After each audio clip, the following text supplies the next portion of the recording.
What's going on? Dre, and you are watching Harrison Family Values, the podcast. First, I want to thank you so much for choosing to watch this video. Please watch till the very end.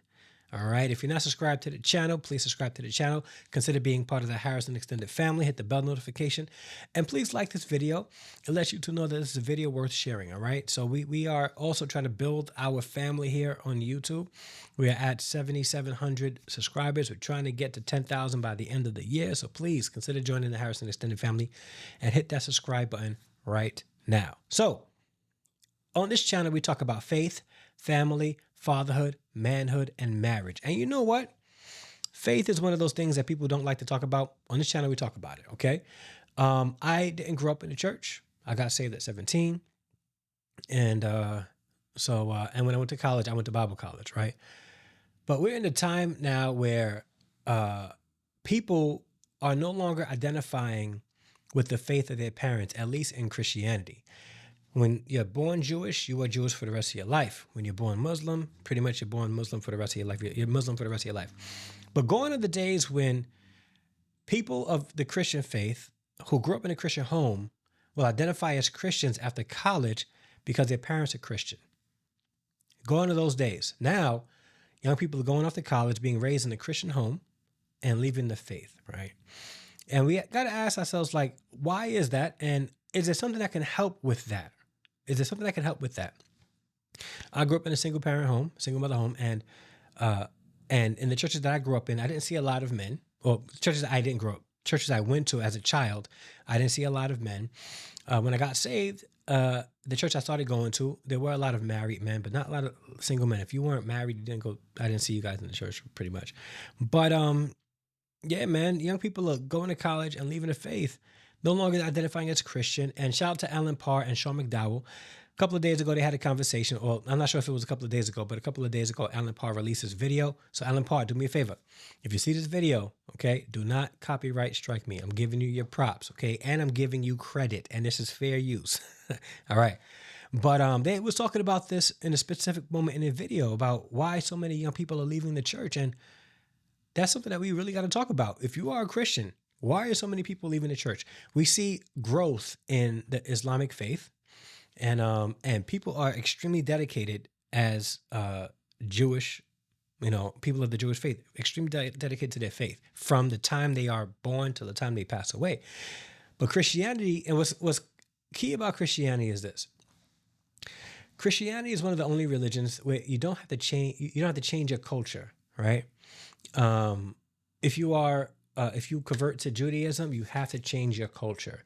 If you convert to Islam, your culture pretty much has to change. You start dressing in a specific way, things like that. Your culture really does change. But when it comes to Christianity, Christianity isn't like that. You can be in the culture that you live in, that you've always been a part of, and still honor God, still glorify Christ, and be a representative of Him.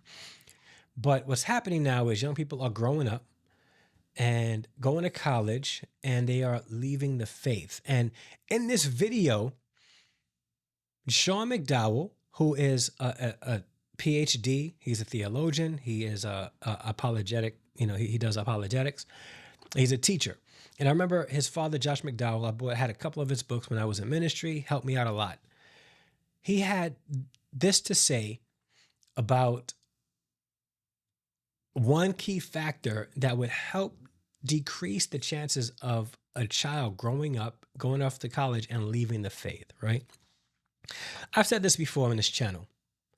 A father's presence is a life hack, period. Children grow up more successful, more confident, more secure if they have an active father or active father figure in their life. And it turns out that children are less likely to leave the faith if they have a father who was a strong Christian who modeled Christianity, even if it is a single father. Check this out. So for probably the past decade or two, I've been trying to find every study on young people leaving the faith. And I think one of the most significant studies was done by Vern Bengtson, who's a USC professor. And he published a book, I think the title is Families in Faith or Faith in Families, with Oxford Press in 2013.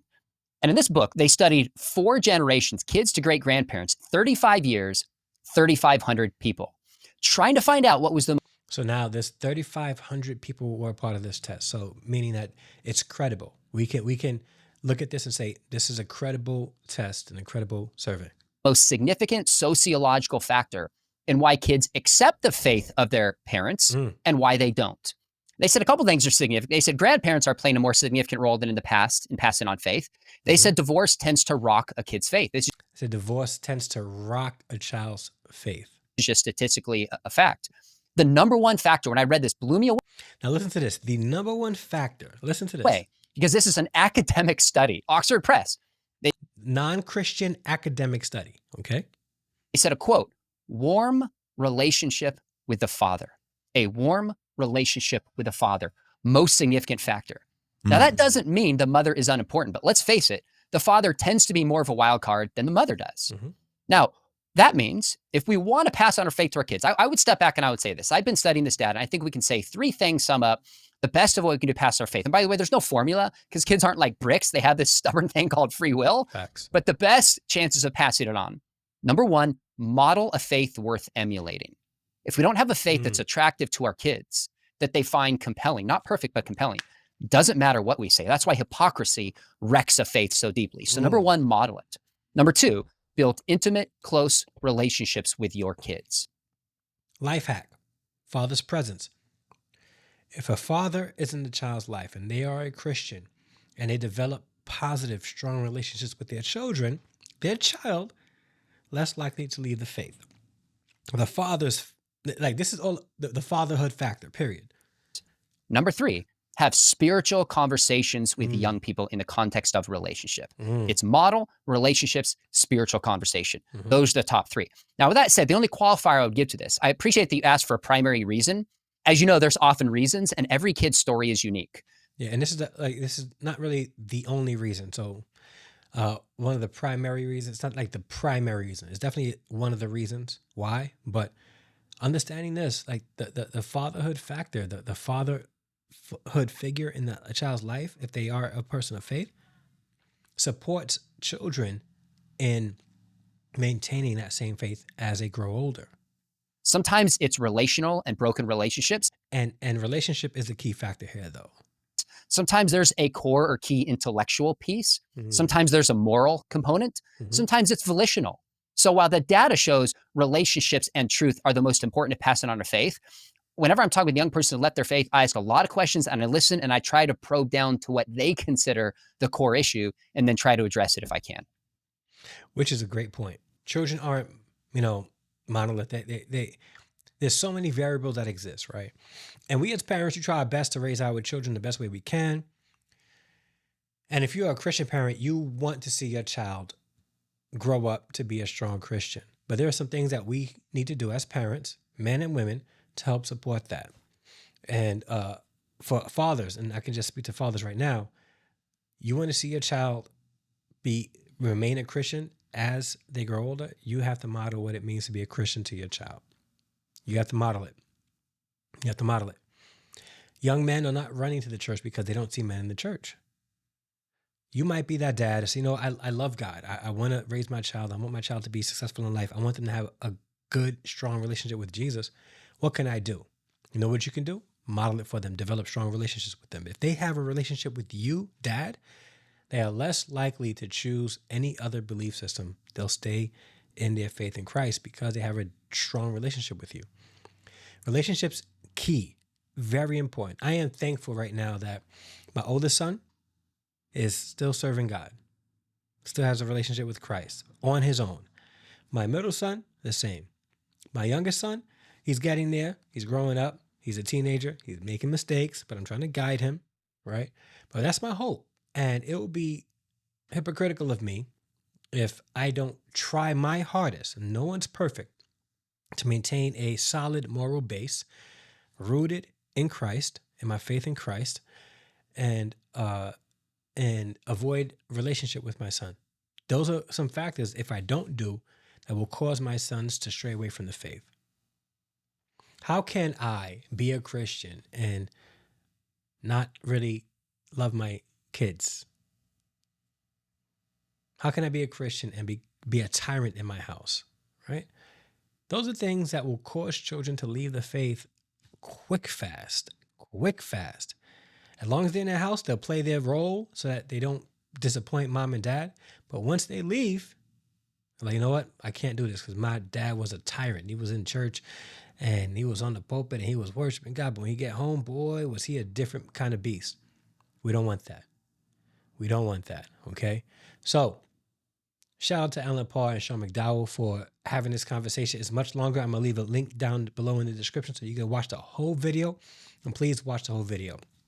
Having influencers such as Alan Parr and Sean McDowell talking and having a conversation about this is amazing. Amazing. I was a youth pastor for over 10 years full time. And my hope was to really see young people develop a genuine, secure relationship with Christ. And many till this day, still serving God. And I wasn't trying to make my youth group all dope and the it place. I was trying to develop genuine relationships with Christ and with them.